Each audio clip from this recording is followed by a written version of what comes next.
നമ്മുടെ ക്ലിനിക്കുകളിൽ പൊതുവായിട്ട് സ്ത്രീകൾ പറയുന്ന ഒരു കംപ്ലൈൻ്റ് ആണ് എന്ത്, ബാക്ക് പെയിൻ നല്ലോണം വരിക എന്നുള്ളത്. നല്ല രീതിയിൽ ബാക്ക് പെയിൻ വരുന്നുണ്ട്, അതുപോലെ വയറ് കാളിച്ച നല്ലോണം ഉണ്ട്, അതുപോലെ മുടി കൊഴിച്ചിൽ നല്ലോണം വരിക, അതുപോലെ ഗ്യാസിൻ്റെ പ്രശ്നങ്ങൾ നല്ലോണം വരിക. ഇത് ഒരു കോമൺ ആയിട്ട് എസ്പെഷ്യലി പറയുകയാണെന്നുണ്ടെങ്കിൽ ടീനേജേഴ്സ് ആയിട്ടുള്ള ഒരു 15 വയസ്സിന് ശേഷമുള്ള പെൺകുട്ടികൾ കൂടുതൽ പറയുന്ന കംപ്ലൈൻ്റ് ആണ്. അത് മാത്രമല്ല, ഒരു പൊതുവേ പറയുന്ന അമ്മമാരൊക്കെ വരികയാണെന്നുണ്ടെങ്കിൽ പൊതുവെ പറയുന്ന കംപ്ലൈൻ്റ് ആണ്, ഡോക്ടറെ ഇവൾ തടിക്കുന്നില്ല എന്നുള്ളത്. എത്ര ഭക്ഷണം കഴിച്ചാലും എത്ര നല്ലത് കൊടുത്താലും ഇതൊന്നും തടിമ കാണുന്നില്ല, ഇതൊന്നും തടിമ പിടിക്കുന്നില്ല, ഇതെന്താ ചെയ്യേണ്ടതെന്ന് ചോദിച്ചിട്ട് പലപ്പോഴും വരാറുണ്ട് എന്നുള്ളതാണ്. അപ്പോൾ ഇന്ന് നമ്മൾ ഡിസ്കസ് ചെയ്യാൻ പോകുന്നത് എന്തുകൊണ്ടാണ് ഇങ്ങനെ സ്ത്രീകളിൽ ഈ ഒരു പ്രശ്നം വരുന്നത്, എന്താണ് ഇതിൻ്റെ ബേസിക് ആയിട്ടുള്ള റീസൺ, നമുക്കിതെങ്ങനെ ഇത് മാനേജ് ചെയ്യാൻ കഴിയും. ഒരുപാട് ടെസ്റ്റുകൾ ചെയ്തു, അല്ലെങ്കിൽ ഒരുപാട് ട്രീറ്റ്മെൻറ്റുകൾ എടുത്തു, പക്ഷേ ഇതൊന്നും എന്ത് ചെയ്യുന്നില്ല, പൂർണ്ണമായിട്ട് മാറുന്നില്ല. അപ്പോൾ എന്തുകൊണ്ടാണ് ഇത് വരുന്നത്, ഇതെങ്ങനെ നമുക്ക് മാനേജ് ചെയ്യുന്നതിനെ കുറിച്ചിട്ടാണ് ഇന്നും നമ്മളോട് ഡിസ്കസ് ചെയ്യാൻ പോകുന്നത്. എൻ്റെ പേര് doctor Siraj, medical officer QNB hospital, Koduvally.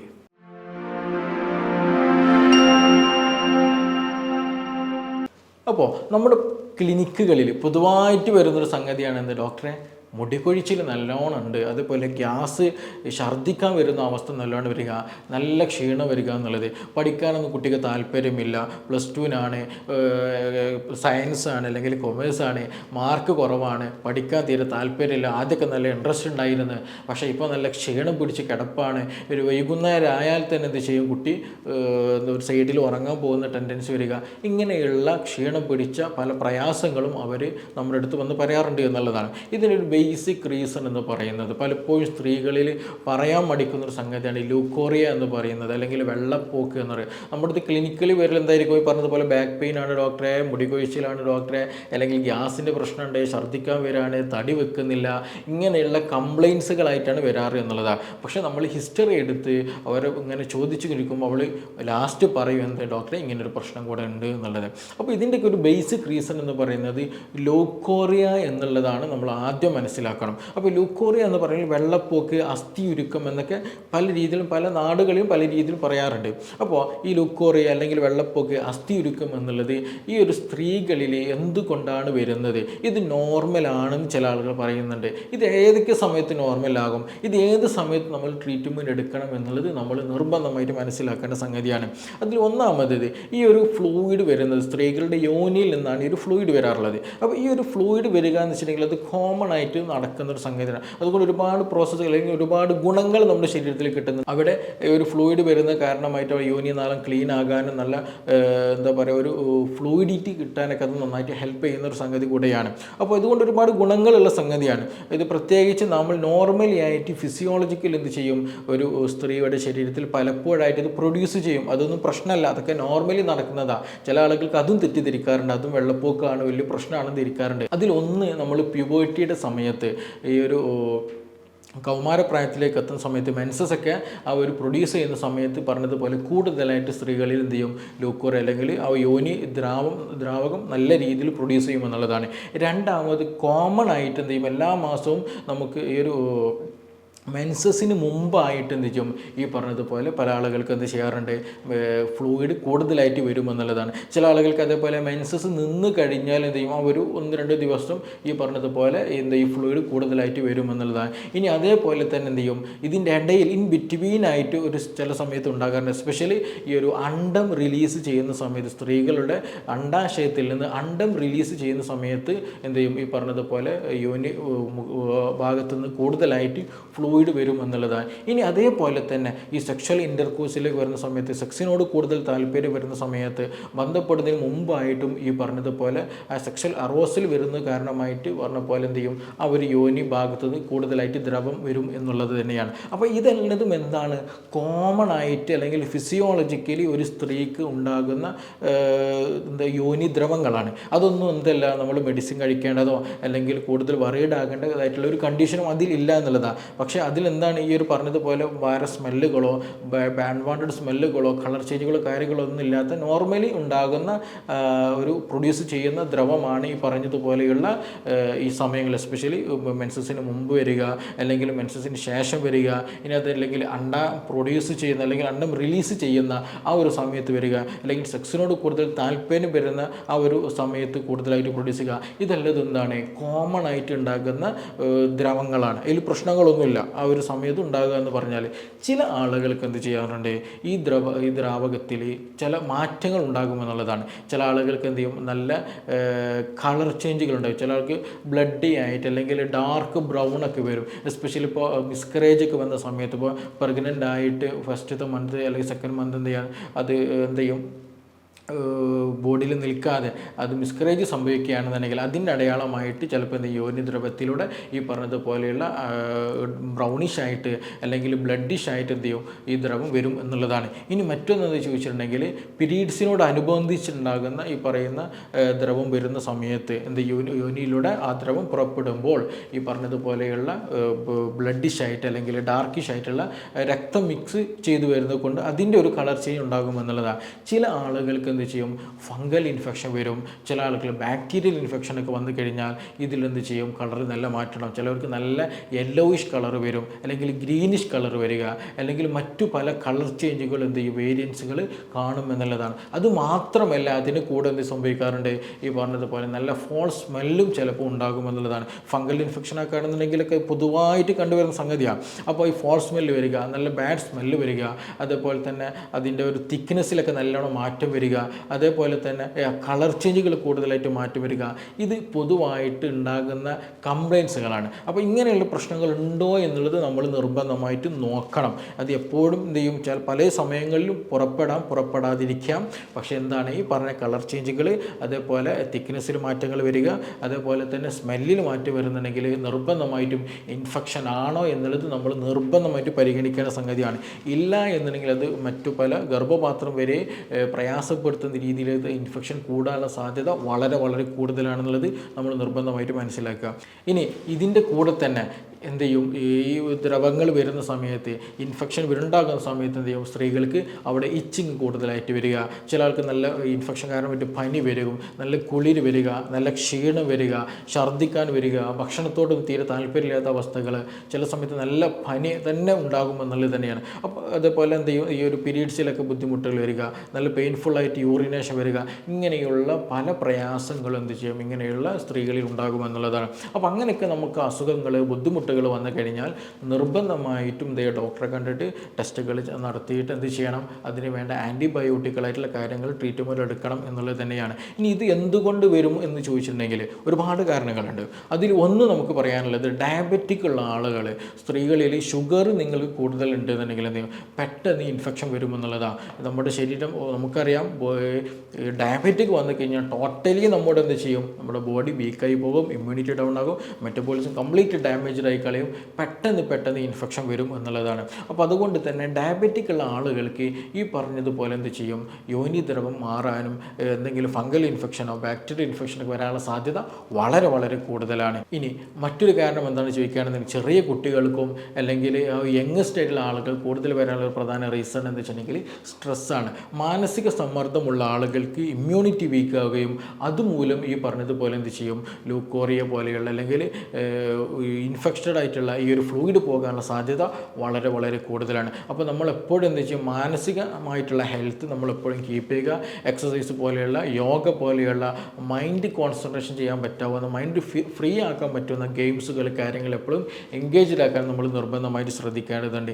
ഇല്ല എന്നുണ്ടെങ്കിൽ ഇത് അഡിക്വേറ്റ് ആയത് എന്ത് ചെയ്യും, ഇത് വന്നുകൊണ്ടിരിക്കുന്നുള്ളതാണ്. പ്രത്യേകിച്ച് ഇത് വന്നു കഴിഞ്ഞാൽ സ്ത്രീകൾ ഇത് പുറത്ത് പറയില്ല, അവർക്കിത് പറയാൻ പലപ്പോഴും മടി ഉണ്ടാകും എന്നുള്ളതാണ്. അപ്പോൾ നമ്മളങ്ങനെ ഒരിക്കലും മടി കാണിക്കേണ്ട സംഗതി ഒന്നുമല്ല. ഇത് എന്താണെന്നുള്ളത് ഫൈൻഡ് ഔട്ട് ചെയ്തിട്ട് അതിന് വേണ്ട ട്രീറ്റ്മെൻറ്റ് നിർബന്ധമായിട്ട് എടുക്കുക വേണം. അപ്പോൾ ഈ സ്ട്രെസ്സ് കാരണമായിട്ടും ഡയബറ്റിക് കാരണമായിട്ടും ഈ പറഞ്ഞ ആളുകൾക്ക് എന്ത് ചെയ്യും, ഈ പറഞ്ഞ ബുദ്ധിമുട്ടുകൾ ഉണ്ടാകാനുള്ള സാധ്യത വളരെ വളരെ കൂടുതലാണ്. ഇനി ചില ആളുകൾക്ക് എന്ത് ചെയ്യും, പ്രഗ്നൻസിയുടെ സമയത്തും ഈ പറഞ്ഞതുപോലെ ഫ്ലൂയിഡിറ്റി വരാറുണ്ട്. അതേപോലെ തന്നെ എന്തെങ്കിലും കോൺട്രസെപ്റ്റീവ് ഉപയോഗിച്ചിട്ടുണ്ടെങ്കിൽ, എസ്പെഷ്യലി കുട്ടികളൊന്നും കോപ്പറേറ്റീവ് പോലെയുള്ള എന്തെങ്കിലുമൊക്കെ ഉപയോഗിച്ചിട്ടുണ്ടെങ്കിൽ, ഡിവൈസുകൾ ഉപയോഗിച്ചിട്ടുണ്ടെങ്കിൽ ഈ പറഞ്ഞതുപോലെ എന്ത് ചെയ്യും, അൺവാണ്ടഡ് ആയിട്ടുള്ള പല സമയങ്ങളിലും ഈ ഫ്ലൂയിഡ് വരും. അതിൽ ചിലപ്പോൾ ഇൻഫെക്ഷൻ വരണം എന്നൊന്നുമില്ല, നോർമലായിട്ട് തന്നെ എന്ത് ചെയ്യും വരും. അതേപോലെ ഹോർമോണൽ തെറാപ്പീസ് ഒക്കെ എടുക്കുന്ന ആളുകളൊക്കെ ഉണ്ടെങ്കിൽ അവർക്കും ഇതുപോലെയുള്ള ബുദ്ധിമുട്ടുകൾ ഉണ്ടാകുമെന്നുള്ളതാണ്. അതൊക്കെ പക്ഷേ എന്താണ് കോമൺ ആയിട്ട് വലിയ മെഡിസിൻ എടുത്തൊന്നും കഴിക്കാതെ തന്നെ നോർമലാകാവുന്ന കണ്ടീഷൻ തന്നെയാണ്, വലിയ പ്രശ്നങ്ങളൊന്നുമില്ല.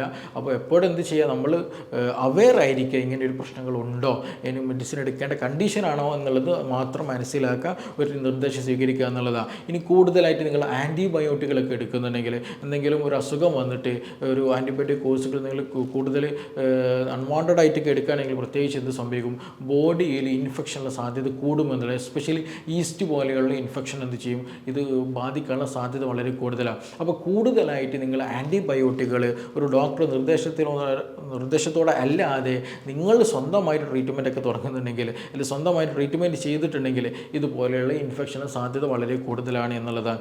അപ്പോൾ ഇങ്ങനെയുള്ള കളർ ചേഞ്ചുകൾ, സ്മെല്ല് ചേഞ്ചുകൾ, ഇൻഫെക്ഷന് കാര്യങ്ങളുണ്ടെങ്കിൽ ആദ്യം ചെയ്യേണ്ടതാണ് ഈ പറഞ്ഞതുപോലെയുള്ള സ്പെസിഫിക് ആയിട്ടുള്ള ട്രീറ്റ്മെൻറ്റുകൾ നമ്മൾ നിർബന്ധമായിട്ടും എടുക്കണമെന്നുള്ളതാണ്. ഇനി ഡോക്ടറെ ഇതൊന്നും എനിക്കില്ല, എനിക്ക് കളർ ചേഞ്ച് ഇല്ല, അല്ലെങ്കിൽ സ്മെല്ലിൽ പ്രശ്നങ്ങളൊന്നുമില്ല, പക്ഷേ എന്തുണ്ട് എപ്പോഴും ഇത് വന്നുണ്ട്, അല്ലെങ്കിൽ എനിക്ക് സെക്ഷൽ എപ്പോഴും അറൂസലില്ല, അല്ലെങ്കിൽ എപ്പോഴും പീരീഡ്സ് അല്ലാത്ത സമയത്ത് വരുന്നുണ്ട്, എപ്പോഴും ഈ പറഞ്ഞതുപോലെ ഫ്ലൂയിഡ് വരുന്നുണ്ട്. ചില ആളുകൾ പറയാറുണ്ട്, ഡോക്ടർ എനിക്ക് നിസ്കരിക്കുന്ന സമയത്ത് പ്രയാസമാണ്, എപ്പോഴും ഇന്നർവെയർ മാറ്റിക്കൊണ്ടിരിക്കേണ്ട ഒരു അവസ്ഥയാണുള്ളത് എന്നുള്ളത് കോമൺ ആയിട്ട് പറയുന്ന ഒരു സംഗതി തന്നെയാണ്.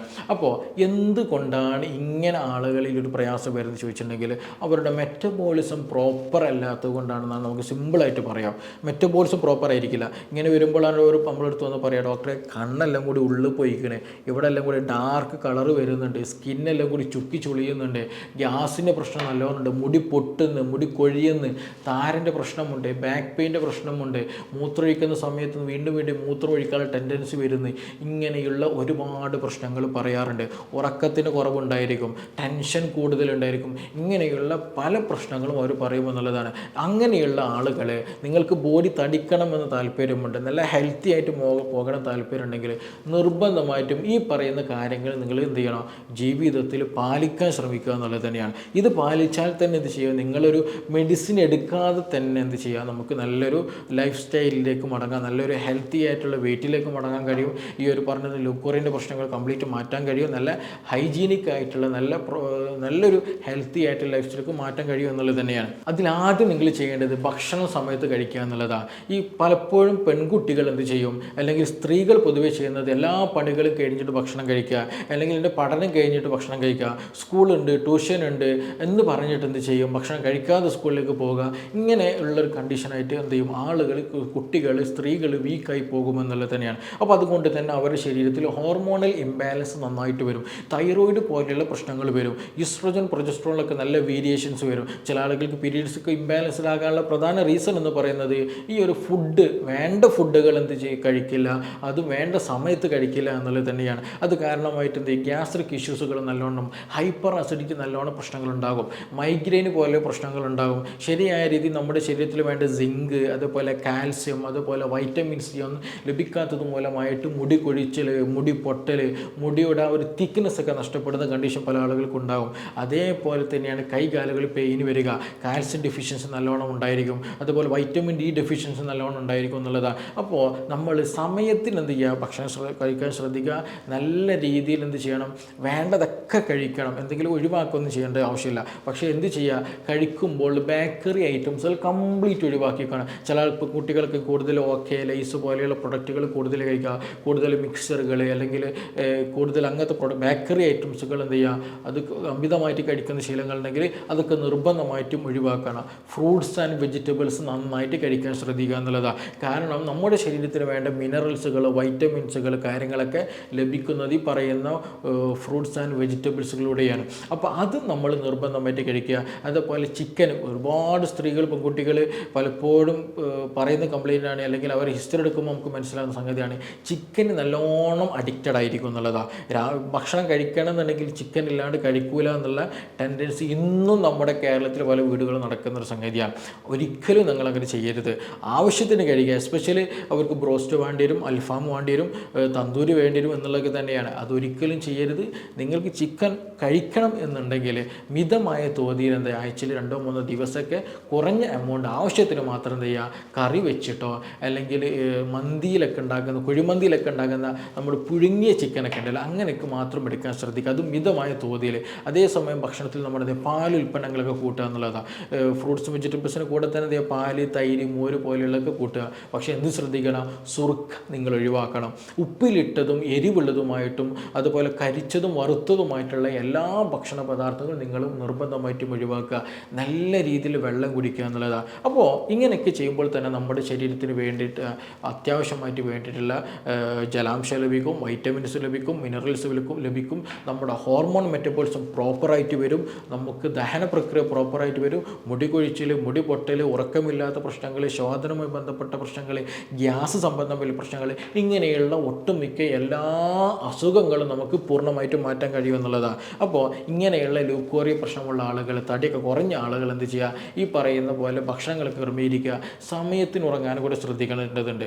പല ആളുകളും ഇന്നെന്തെയും ഫോൺ അമിതമായിട്ട് ചാറ്റ് ചെയ്തിട്ടോ കോളിങ് ചെയ്തിട്ടൊക്കെ എന്ത് ചെയ്യും, സമയം ഉറങ്ങാതെ എക്സ്റ്റെൻഡ് ചെയ്യുന്ന ഒരു ശീലം ഇന്ന് പൊതുവാണ്. രാത്രി ഡോക്ടറെ എപ്പോഴാണ് കിടക്കലെന്ന് ചോദിച്ചിട്ടുണ്ടെങ്കിൽ ഡോക്ടർ ഞാനൊരു 10 മണിക്ക് കിടക്കും, രാവിലെ 5 മണിക്ക് എഴുന്നേൽക്കും, 4 മണിക്ക് പഠിക്കാൻ വേണ്ടി എഴുന്നേൽക്കും എന്നുള്ളതാണ്. പക്ഷേ രാത്രി 10 മണിക്ക് കിടക്കും എന്നുള്ളത് ഓക്കെയാണ്, പക്ഷേ ഉറങ്ങൽ എപ്പോഴായിരിക്കും, 1 മണി 2 മണിക്കായിരിക്കും. കാരണം ഇത് ഫോണോ എന്തെങ്കിലുമൊക്കെ ആയിട്ട് ഇങ്ങനെ ടൈം റീൽസ് കണ്ടിട്ടോ ഷോർട്സ് കണ്ടിട്ടോ സ്ക്രോൾ ചെയ്ത് പോയിട്ട് എന്ത് ചെയ്യും, സമയം ഒരുപാട് വൈകും എന്നുള്ളതാണ്. അപ്പോൾ ഉറക്കം കുറവ് കാരണമായിട്ടും ഈ പറഞ്ഞ പോലെ നമ്മുടെ സർക്കേഡിയൽ റിതം, നമ്മുടെ ശരീരത്തിൻ്റെ പ്രോപ്പറായിട്ടുള്ള മെറ്റബോളിസം കംപ്ലീറ്റ് ഡാമേജ്ഡ് ആവുകയും ഈ പറഞ്ഞതുപോലെയുള്ള പല ബുദ്ധിമുട്ടുകളും നമ്മുടെ ലൈഫ് സ്റ്റൈൽ കംപ്ലീറ്റ് മാറും എന്നുള്ളത് തന്നെയാണ്. അപ്പോൾ നമ്മൾ ഈ ഒരു കാര്യം ശ്രദ്ധിക്കുക, നമ്മൾ ഭക്ഷണം, വെള്ളം, മറ്റു കാര്യങ്ങളൊക്കെ ഹൈജീനിക്കായി കൊണ്ടെടുക്കുക.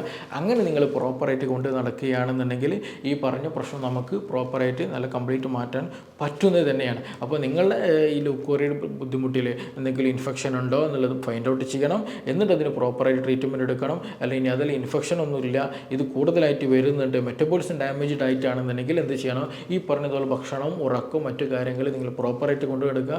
അങ്ങനെയാണെന്നുണ്ടെങ്കിൽ വലിയൊരു ശതമാനം നിങ്ങൾക്ക് മെഡിസിൻ ഒന്നും എടുക്കാതെ തന്നെ എന്ത് ചെയ്യാം, നല്ല രീതിയിൽ ഒരു ലൈഫ് സ്റ്റൈൽ, നല്ലൊരു ഹെൽത്തി ആയിട്ടുള്ള ഒരു ജീവിതത്തിൽ നിങ്ങൾക്ക് മാറാൻ കഴിയും എന്നുള്ളതാണ്. അപ്പോൾ ഇതുമായി ബന്ധപ്പെട്ടിട്ട് എന്തെങ്കിലുമൊക്കെ സംശയം ഉണ്ടെങ്കിൽ, കൂടുതൽ അറിയണമെന്നുണ്ടെങ്കിൽ താഴെ തന്നിട്ടുള്ള നമ്പറിൽ ബന്ധപ്പെടാം. നമുക്ക് മറ്റൊരു വിഷയവുമായി ബന്ധപ്പെട്ട് വീണ്ടും കാണാം. താങ്ക്